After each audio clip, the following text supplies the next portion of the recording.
In today's age, we live in a world so intoxicated with visibility that almost every human being is running after likes, followers, applause, and recognition. To many, keeping a low profile appears like fading into the background, almost as if one becomes invisible or irrelevant. Yet the Buddha once offered a timeless reminder: just as a solid rock is not shaken by the storm, even so, the wise are not affected by praise or blame. And this is where a deeper truth lies, one that society often overlooks: the profound strength found in humility. Today we explore why truly wise people never chase attention, why they do not hunger for recognition, and why maintaining a low profile is not weakness, but rather a mark of inner power. We live in an era where success is often measured by how many people are watching us, rather than by who we truly are.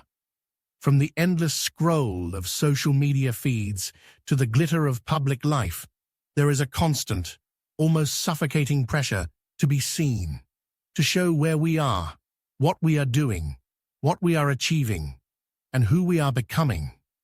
But from the Buddhist lens, this thirst for visibility comes not from freedom, but from bondage, the bondage of the ego.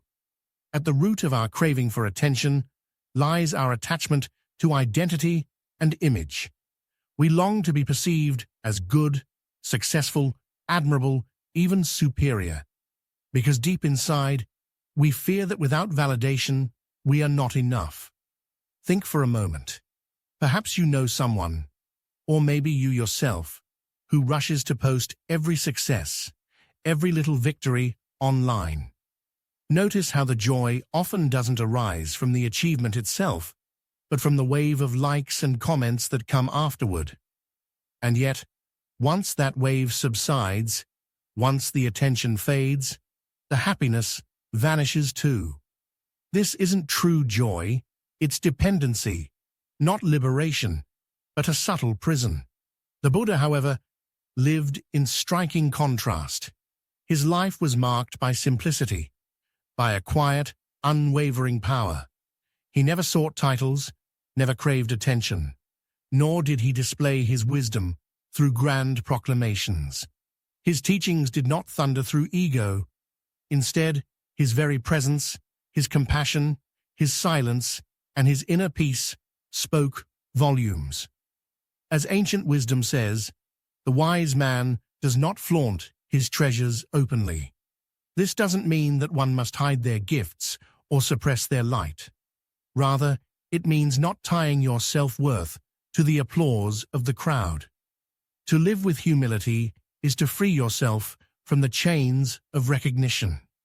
When you keep a low profile, you give yourself the sacred space to grow in silence, to evolve without distraction. It nurtures peace of mind, because you are no longer entangled in the noisy opinions of others. It grants freedom, because you no longer need to prove anything. And it grants depth, because your focus turns inward, not outward. There is an old story told in monasteries about a humble monk. Every single morning, long before sunrise, he would sweep the floors of the monastery in silence. He never spoke of his practice, he never asked for acknowledgement, and he never sought to be noticed. Years went by, and slowly the other monks began to recognize that his silence, his calm, his gentle presence carried more wisdom than 1,000 words spoken in sermons. That is the quiet, unshakable power of humility. Yet in modern culture, humility is so often misunderstood. People mistake it for weakness, for timidity, or for lack of confidence. But in Buddhist teaching, humility is the very essence of wisdom. To be humble is not to shrink, but to see yourself with clarity. It is to know your strengths without arrogance, to acknowledge your flaws without shame, and to recognize your impermanence without fear. The ego demands attention, because the ego is fragile. It needs constant feeding, constant praise, constant reminders of its existence. But the humble person is strong, anchored within. They cannot be swayed by flattery, nor destroyed by criticism. Like bamboo in the wind, they bend gracefully, but never break. The Buddha taught, "Let go of your pride, and see how light you become." And indeed, once you loosen your grip on recognition, you begin to realize just how weightless freedom feels. Now let us be clear, there is nothing inherently wrong with being seen. Visibility itself is not the enemy, but when we become addicted to it, when we constantly seek it, we step into a trap. We start performing instead of living. Our worth becomes measured in likes, shares, views, and applause. We no longer do things from the heart, but from the hunger of being noticed. And this is where suffering begins. In Buddhism, this is called clinging. And clinging, in all its forms, leads to suffering.